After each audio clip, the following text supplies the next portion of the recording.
welcome to the Debrief. This is our weekly catch-up here at Carolina Journal on everything happening in public policy and state politics. We have a ton to cover this week. Joining us here on the couches, we have, of course, Jeff Moore, Deputy Editor-in-Chief of Carolina Journal, and David Larson, our opinion editor. Make sure you reach out to them if you have any good story ideas. You want to maybe submit a column. And then, of course, we have Brianna Kramer, reporter for Carolina Journal, and from the John Locke Foundation, Brooke Medina. Thank you guys all for being here. We have a ton going on. The first one I really want to touch on is Carolina Journal's latest poll. Okay, this is just out right now in North Carolina. This was in the field August 4th and 5th. Kamala Harris, this is the first one we've had since she ascended to the top of the Democratic ticket instead of Joe Biden. Still, Trump is leading the vice president 47% to 44%, with Robert F. Kennedy Jr.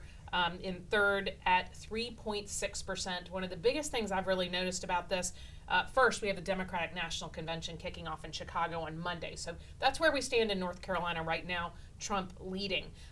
Really, in all the generic ballots. Brooke, tell me what your thoughts are about this. Republicans seem to be leading everywhere but one. Yeah. So Council of State races, the Republicans are leading minus the gubernatorial one, with Mark Robinson trailing Stein.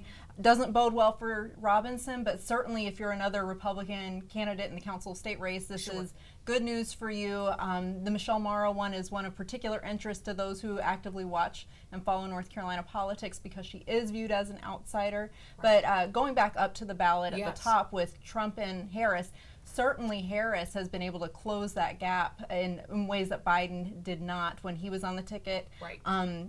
Still hasn't closed it completely, but I think that's worth noting that Kennedy's numbers dropped as Harris's increased, and that suggests that maybe some of those people that were on the fence maybe going to vote for Kennedy have now decided, okay, I feel a little bit more comfortable with Harris over Biden in my vote. Absolutely. Brianna, what did you notice in this poll? Yeah, I think it's also interesting the independents are starting to make up their minds. And I heard Kennedy even said today he is not going to be endorsing Harris. So, you know, that remains like the third party situation. Like, where is he going to be pulling from? Which side of the aisle? Sure. But there is no way he's saying that he's going to be backing Harris. And so that's definitely something to watch for, because he says that he's still wants to take her down. So it still kind of leaves the door open for the next couple months for his campaign and what he's planning to do. But anyways, the Poly Market is a prediction market online where you can place bets on elections. Even though it's illegal here in America, somehow I think people either get around it with a VPN, or other people around the world are also really in tune with American politics. And so it's very interesting. In the past week, Kamala Harris has shot ahead of Trump in terms of the betting on there. So just what the bookies are thinking? Yeah, exactly. So it just kind of gives you an idea of where the public sentiment is at. And so right now she's at 54%, I believe. And so there's $600 million right now. Really? Yeah, that's the largest bet right now on the website. Wow, that's really interesting. Now tell me, though, it's illegal in North Carolina, but across the country? Yeah, so the State Board of Elections did clarify to us that it is for sure illegal here in North Carolina. There's laws in place against it, even though we're changing, sports betting laws and possibly casinos and stuff like that as a focus, but not election betting. And then on a national level, it's also not legal. Very interesting. So for more about that, Brianna has a great story on carolinajournal.com with all the details about that. It's interesting that the gambling scene has her pulling ahead, but our polls, who are likely voters, still has Trump in the lead there. What did you notice about this poll? Yeah, I think in terms of the RFK numbers, he was really high for a third party. Excuse me. But then I think a lot of what you see as it goes on, there are some people dissatisfied on both sides. And so they're like, we're going to go third party, but people come home. What tends to happen a lot of times is they really realize, okay, it is going to be one of these two options. So they end up coming home to their traditional side. And so you don't see the Trump numbers moving a ton. It was more the Harris numbers making up for it. And there's not a huge number of undecideds, but there's still some. What I did notice in some of the other races, though, was the undecided numbers were massive. So it's hard to make really definitive predictions on some polling. Sure. When you see, like, for example, in the Michelle Morrow one, 21% are undecided. Right. So she's winning by a little bit.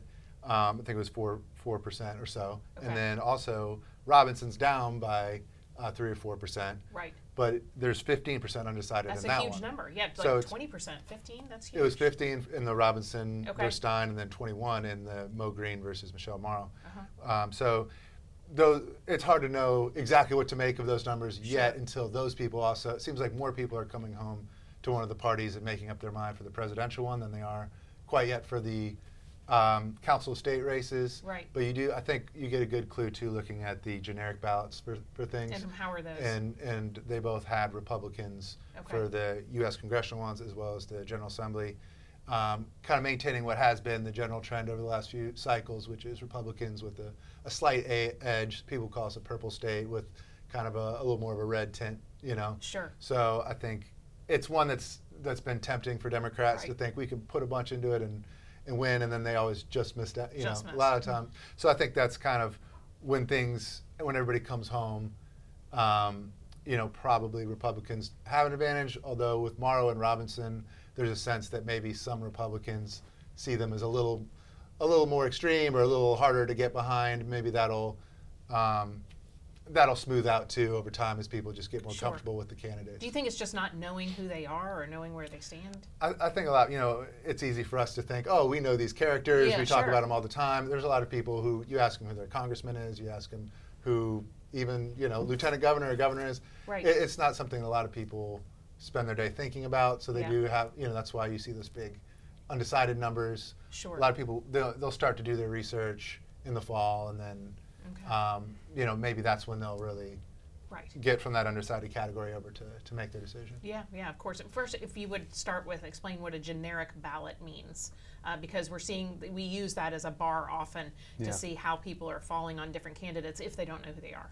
Yeah, so the generic ballot question just sets up if it were any Republican Okay. or Democrat, which party would you be voting for, regardless of the office, but for a congressional ballot or for state legislative ballot, if you're forced to vote today or you're voting for that Republican or that Democrat. So they get their numbers there, and for the past couple of cycles, Republicans have had an advantage there. Okay. And we have a large portion of unaffiliated voters in the state, and Republicans have been carrying about a 60-40 advantage there with unaffiliateds over the past couple of cycles when you look at some of these questions. So you have a lot of people that are undecided. I wonder too, with some of the more controversial candidates, you have higher undecided numbers. Right. And I think back to 2016 when a lot of the polling, almost exclusively, the polling was showing Trump trailing Clinton in Sure. 16. And then you had this effect where maybe the pollsters weren't catching everything because people weren't willing to say they were voting for Trump.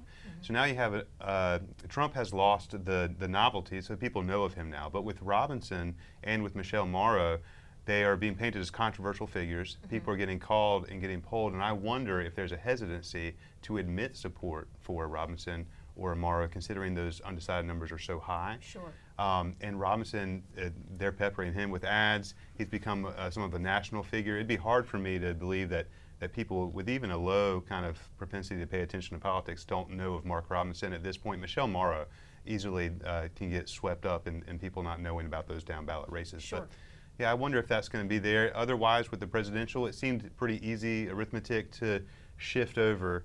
When Biden dropped out, all the people that really found that untenable to support Biden Right. in that state and his condition to shift over and go ahead and say, yes, now I will support Harris. And the math seems to add up. Trump's numbers did not really dip or bounce at all. That stayed pretty steady while the Dem numbers came up. So everything seems to have just come online now that they have a candidate that seems viable, like viable to actually walk and live and breathe Sure. and get through to the office. So I think that's a big sigh of relief when you see that in the poll. Right, but that also explains why there's been such a hesitancy by the State Board of Elections and for people to put a third-party candidate on the ballot, because we see where it's pulling from in many cases. Yeah, so you had a lot of battles with that. You've had judges recently coming down saying that they must do certain things to put these parties on the ballot, and really excoriating some of the actions of the partisan Board of Elections for not doing that. There's a simple process, and a lot of the discretion the judges were writing in their opinions should not be introduced here. These are simple processes, and if they fulfill the process, then you should go ahead and certify those. So yeah, it looks like we're going to have more options on the ballot. Sure. It remains to be seen how much that will really pull. A lot of people answer poll questions leading up to an election, but when they're in that voting booth and it seems more binary, they may be less inclined to pick a third party than otherwise. Right, right. The constitutional amendment, did you get a chance to look at that? I thought that was interesting. They had like 80% of North Carolina respondents said that they would support a constitutional amendment that said only United States citizens would be who are otherwise also qualified, meaning 18 years old, not a felon, that they would be only United States citizens could vote in North Carolina. That makes sense to me. Sure. I think that just though, that seems like a really high number. There was a bunch of opposition to this from the left. I think there's a couple issues that on the left they'll have a lot of activism around, like the same thing with voter ID. Sure. And so they'll get in, they'll get the feeling that this is the kind of thing that this is voter access or this is this kind of thing, and they'll feel like, okay, public's going to be at least split on it, but then it's an 80-20 issue. Sure. And I think this is that kind of an issue where people don't think if you're not a citizen of the country, you just shouldn't be able to vote, and it seems common sense to people. Right. The one that surprised me a little more was that you couldn't really get a big majority on people getting the literacy test Yeah, I thought that out of the was- Constitution, because Right. it's not in effect our literacy test to vote because of federal court cases and things of that nature. But I don't think a lot of people really realize. Maybe they see that and they're like, well, you should have to be smart or to get on to get to vote. But then the history there where they had they grandfathered in people who could vote. If your grandfather literally grandfathered in, if your grandfather could vote in the year which was X, before the Civil which was War. before the Civil War, so pretty much meaning if you're white, Yeah. then you don't need to, and then Have a literacy and test. so Yeah. so basically it only applied to people who had recently Sure. been given the right to vote, which was the Right. African American community. But I don't think a lot of people knew the whole history, or Right. who knows. Right. But it's just been hard to. There's been an effort, bipartisan effort, to try to get that taken out of the Constitution, and they haven't been putting it on the ballot necessarily because the Right. polling is a little. Sure. They don't know if it'll go down, and then it just Sure. is Sure. better just not to even do it if people aren't going to Yeah. vote to have that. So. Yeah, it only has a slim majority in our poll. Maybe 40% thought we should be able to remove the literacy test. If you want to go over to carolinajournal.com, I've got a column kind of explaining what the literacy test is, and you'll be able to find it there in the opinion section, because I thought that was a really interesting result. I think it was 40 to 38. It was 40 like to 30, pretty very, much- very close. Yeah. Interesting, very interesting. Has a lot to do with, in 1898 when we had the Wilmington coup, the literacy test popped up right after that. So there's a big connection there. Brooke, what are your thoughts about the poll? Anything else? So I think what was most interesting to me outside of just the horse Sure. races was what issues are driving voters, Right. what they cite as their top issue. And so at the top is inflation and prices. Right. So the economy, can I put food on the table for my children? That's a pretty big issue. Can I put fuel in my car to get to Right. work? Second issue was immigration, which certainly, when you look at the crosstabs, Trump performs better in that, and that certainly was what was pulling some voters his direction. Sure. And then third were jobs and the economy, which is kind of part and parcel with the inflation and prices. So those were the interesting issues that I found, were top of mind for voters.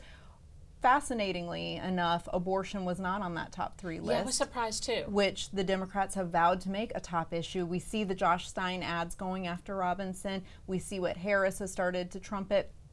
And so I think that's also of note that we talk about the Democrats talking about voter ID and kind of being tone deaf on where the public is at with that. I kind of wonder if the same is going to be with the abortion issue, although it is higher up. I mean, it's the 4th issue for voters, but when you're talking about a downturned economy and people having a hard time buying groceries, abortion just doesn't land the same as a top issue. Sure, absolutely. So with all this information, Brianna, tell me, what are Democrat and Republican parties, what are they doing on the ground to take this kind of data and really go after their core voters, get them to turn out? Yeah, they are busy in full swing. We're 9 weeks out from today from early voting in person. We'll start on October 17th. So 9 weeks from today. So it's crunch time right now for both parties. I had the chance to go down to the GOP and just see what they're doing with their volunteers to kind of get them activated and mobilize them and get them out in the field knocking doors and making phone calls. The things all campaigns are out there doing right now. And they launched this new program called Trump Force 47. Okay. And so that is something that they're working on to train their volunteers and get them out. It's on brand for sure. Yeah, every Tuesday they have these trainings. Okay. And so they're just trying to train up their volunteers and get them to do, it's called 10 for Trump, I think. Okay. Yeah, so just get 10 commitments and get out there and convince voters. Sure, they're literally knocking on doors. Yeah, they're Okay. doing a mix of all of it. Sure. But yeah, in their neighborhoods, they're going after low propensity voters. Okay. So that's key, is those voters that lean Republican for them, Okay. but maybe aren't so likely to actually go vote. Okay. And so that's, I think, the same for both sides. You want to go after those low propensity voters and make sure that you get them out. Sure. Sure. What are Democrats working on? They're doing a lot, so we didn't hear back from them specifically, but there's a lot on their website. Lots of events that they're doing, and they really engage young people. Okay. They have a lot of social events. They do events at Starbucks and book clubs, Right. out at restaurants and bars. So I think they actually do. It seems from the outside, perception is important. Right. That they're able to connect in a social way, which is Right. what a lot of people in general, even young people, are looking for, is a connection or a friend group, community. And so I Right. think they're kind of going after it in that way, Yeah. along with just messaging for both sides is key in the lead up to the election. Sure, So, sure. Very interesting. I'm glad that you mentioned that. Before we were talking about this, the Starbucks meetups and the 5Ks and all these kind of things that create a tribe, Yeah. especially among young voters who may feel a little bit disenfranchised, disconnected because of social media, things like that. Republicans don't lean in that way. No. Do you think that they're missing the boat on it? I think it's maybe a structural difference in just like how these Okay. people are made up. Democrats, collectivism tends to move in that direction. So Sure. you can be more investing in the tribe Yeah. and get everything to be part of the tribe. Conservatives, Republicans actually press on more of these individual, Oh, that's true. kind of independent. It doesn't fit the policy goals. Yeah, you don't need to kind of self-sustaining, and so it's been historically hard for Republicans to get volunteers, Okay. to engage people in that way. It wasn't really until 2010, and now that's almost 15 years ago. But the Tea Wow. Party, if you'll remember, when those people were coming out in droves to protest taxes, Obamacare, everything that was coming down during the early years of the Obama administration, that was noted then that this is not something that conservatives usually do, is come out and protest like that. Right. We're a little bit jaded now because over the past several years, protest is like every weekend there's something going on. Sure. They're protesting on this side or that side, boycotts and everything. People are much more inclined to do things like that now. But when it comes down to it, the parties have a hard time because of that fundamental difference. A lot of Republicans want to mind their own business and want the government to stay out of their business. And so when someone comes to knock on their door and say, you want to volunteer this Saturday, call a bunch of people you don't know and ask them to go vote. They have better things to do. They need to take care of their home, and they working, they're doing a lot of stuff. A lot of people on the left side of the aisle may think that that engagement is the worthwhile thing to do. Collectively, they think they're part of a bigger thing, they're solving some sort of big issue, and they want to participate in that. So I think you see that show up in the numbers, the kind of activities they do when they're doing political operations, and so very different flavors. I'm not Very sure interesting. how much efficient the throughput is to the voting booth when they do the different activities, especially with the younger cohorts who historically vote at much lower rates.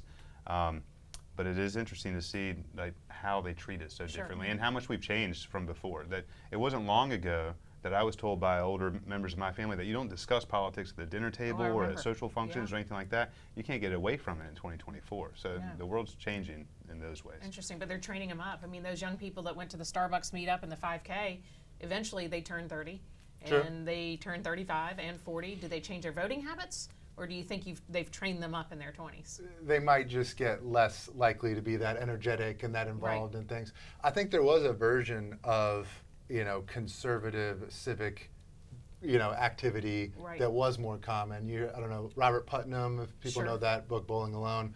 But there was a time when, like Edmund Burke's Little Platoons, where it's not government collectivism, but it's just Sure. kind of people banding into community groups and things like that, that was more common. And so maybe there was a time when conservatives had a bunch of groups they were part of, and they would be more likely to come together and make a bunch of phone calls. But really, we're more individualistic. And once you lose that youthful energy, maybe then you're just kind of, a lot of Republican voters are a little older than the 18 to 25-year-olds. I think tend to be more Democrat at the moment. So, now without that kind of civic engagement being the norm, maybe they are just more individualistic, and they're like, we're not going to have that many volunteer hours, which makes it more difficult for them. But. Sure. Interesting. Brooke, you and I have teenagers. I find the teenagers that come in and out of my house for the most part are a little more conservative than what we're seeing. Do you think they are finding their tribe in a way? Yeah, I think they are. I would say there is a contingent of teenagers that are young voters that I am concerned about, because they are seemingly disenchanted with it all. Right. Where it's just like, I don't want to talk about it. I don't want to do anything related to politics because it all just feels so ugh. Yeah. And they're just repulsed by it. Yeah. It is stressful. It's TikTok and all this. However, I would say, speaking of like TikTok and like YouTube Shorts, we've certainly seen, even in our own analytics on the Locke and Carolina Journal sites, people are engaging with that sort of quick-hitting political informational content. And we do see a younger demographic between 18 and 35 that is how they want to consume their information. Maybe they're part of those higher numbers of undecideds that haven't decided on a Morrow versus a Mo Green or a Robinson versus a Stein, because they're just looking for more information right now, because all they're seeing on the national headlines really is just a lot of name-calling, sophomoric behavior. And you kind of want to know that grown-ups are in charge, even when you're younger and you're more inclined to be rebellious. You kind of just want to know someone has a steady hand at the wheel there. And so my hope is that, like, through the social media channels that these younger voters are accessing, that they do become more motivated to vote. But there are some, like you said, that they have already decided what their tribe is. They're just maybe not going to be as vocal about it as their aging Democratic, aunt from up north. Sure. Now, that raises a really good point, actually. Free speech, misinformation, all of these things we're hearing a ton about right now. I think Tim Walz said, well, free speech protections aren't for misinformation and hate speech. That's scary. It's scary talk. Absolutely. Yeah, I think that's what I wrote my column on for this week. That will be Friday morning. But just looking at, Tim Walz had that comment. And then also there was concern, Trump has not been on Twitter or X for the last couple of years, mostly after January 6th. He was taken off. This week, he randomly decided to come back. And so he's been posting on there. And he decided to talk to Elon Musk in this couple-hour discussion.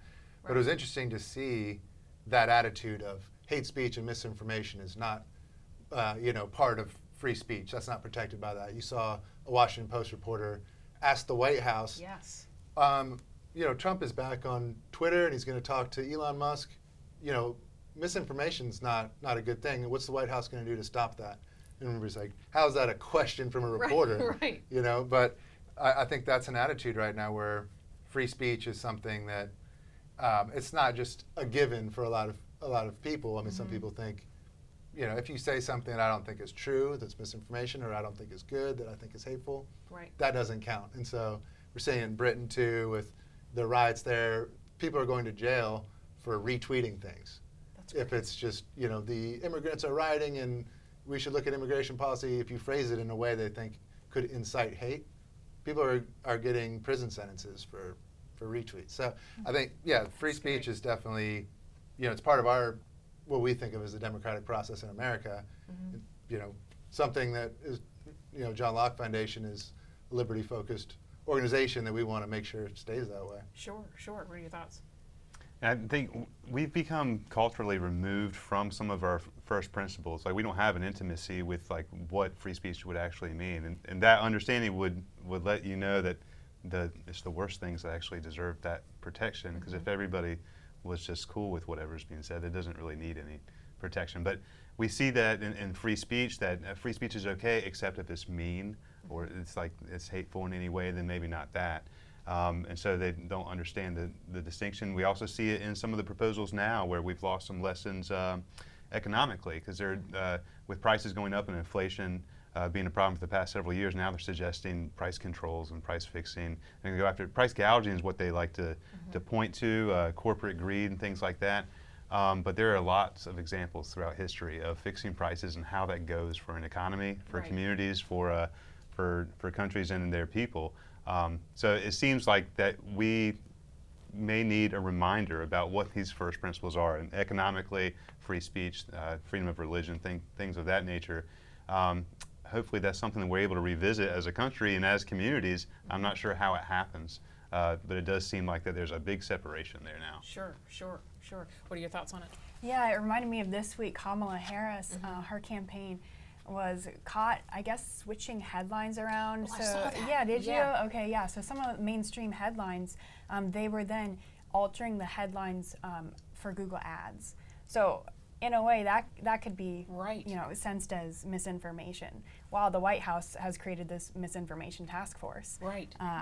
And then she is trying to convince readers of certain news outlets that these articles might have a different headline than they originally appeared. Are the news outlets that originated the stories, are they pushing back on the campaign? I haven't heard anything yet from them, but really what's happening is when you do a Google search, it looks like it's coming from that news outlet, but really it's an ad. And is it identified as an ad? It looks like it says sponsored by the Harris campaign, but it's very, very small at the top. Exactly, yeah. So that can definitely mislead people if you're not paying attention to that. So I think leading up to the election, that's another thing is, like, how do you gauge what is true and what's not? And like I said before, everything goes back to communication and PR, and so which campaign is really going to have the better comms team is what it comes down to. Right. Well, speaking of comms team, of course, it's pretty important. It is hugely important. But we're talking about price gouging and food, and the John Locke Foundation is really after this because we make a ton of food here, but for some reason we still have people who are hungry. They can't afford it. They can't access it. Tell me about Sowing Resilience. Yeah, so this week the John Locke Foundation released Sowing Resilience, a research report as well as a docu-series which can be found on YouTube under the John Locke Foundation YouTube channel. And really our purpose in this was to address what is North Carolina's top industry, agriculture, and address the challenges that we experience as a state from getting our food from the farm to people's tables. And nearly everyone we polled had noticed that prices had gone up. And then sadly, around 15% of those folks that we polled actually said that they had to choose between being able to pay one essential bill like a utility or rent versus paying for their food. And so we have this growing contingent of North Carolinians that struggle to afford food, and we wanted to look at what the root causes are of that. It's interesting because not only did we release Sowing Resilience this week, but Vice President Kamala Harris goes after big grocery, and she claims that it's the price gouging that is affecting these food prices. And it's so frustrating because there is no personal culpability in that sort of statement. It is the feds that have increased the prices in a lot of ways because of inflation, because of all of the COVID money that came through, because of the lockdowns, and because of the rising cost of energy, housing, transportation, labor. All of these issues are really behind the rising cost of food, and that's what we discovered in Sowing Resilience. And so our goal is to help policymakers as well as voters just understand what's really behind the curtain here. Kind of like Wizard of Oz, you have to look behind the curtain here and see what's really going on under the surface. And it really has a lot more to do not with farmers wanting to raise their prices or grocery stores who already operate on 1% to 3% margins, but it has to do with onerous regulations around energy costs. When you think about how much it costs to produce fertilizer and ship it, which is essential to our food system, those have doubled, those Even prices. Even just packaging for food has quadrupled because of energy prices. Yeah, it's tragic, and it's unfortunate because it does no favors for North Carolinians, and so our goal is to hopefully be able to help North Carolinians afford their food a little bit better. Sure. So tell me about the price gouging accusations. I hadn't heard that yet. Yes, so Vice President Harris, almost following in the footsteps of Senator Elizabeth Warren, has decided to wage a war on big grocery.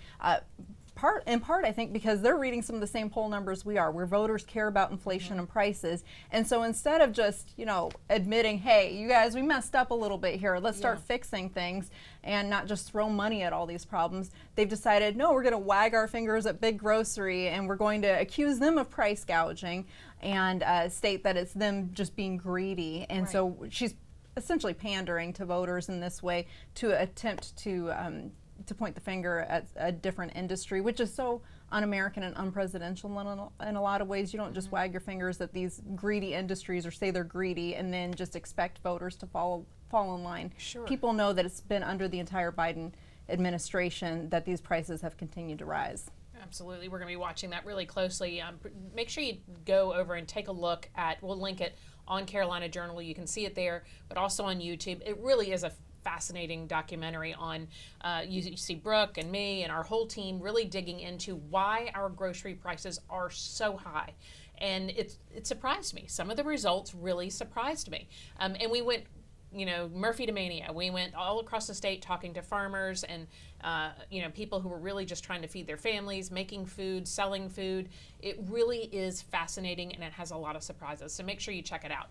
All right, before we wrap it up, I want to talk about NC Innovation. We've got new information about what's going on with this $500 million project that you're paying for. Tell me what's coming up. So this week we got the first confirmation that NC Innovation, it's a nonprofit set up to help commercialize public university research. Okay. Through the issuing of grants, but they came to the legislature to get this $500 million pot of money. And in February, one of the directors actually requested that the Office of State Auditor investigate NC Innovation because he was having trouble wrapping his mind around some of the bookkeeping, and we got confirmation this week during an audit committee that they are in contact with the Office of State Auditor. Okay. They actually have their entrance meetings on Friday to discuss with the auditor the scope of their investigation, what they're going to be looking at. It's going to go down even to the performance of the grants. So this is going to be a long-term audit that actually encompasses looking at the grant recipients and that everything's followed and what the procedures are. So it looks like we have a magnifying glass, the big flashlight from the Office of State Auditor on NC Innovation to make sure all those things are being done in the proper way, that the accounting's there, everything's being kind of met as far as the stipulations laid out in law. So that's pretty interesting there. We had some discussion during that audit committee and then more discussion of the audit report during the full board meeting yesterday. But interestingly, and speaking of transparency, that meeting yesterday, if you were off-site, they had a Zoom link, but their audio function was not necessarily broken, but was not satisfactory to actually capture the people speaking in that room. So about 95% of the discussion about that audit report is actually lost. So we're making public records requests to actually figure out what was talked about during that meeting to get some meeting minutes, and we'll cover that more on CarolinaJournal.com. With $500 million in taxpayer money, there should be some redundancies in making sure that the public can actually understand what they're going to be doing with this money as far as the investment management that they're going to put this money under, and what the auditor may be most interested in, being that they're under investigation now officially by the state of North Carolina. Sure. All right, we're going to be covering all of that at CarolinaJournal.com. Thanks so much for joining us.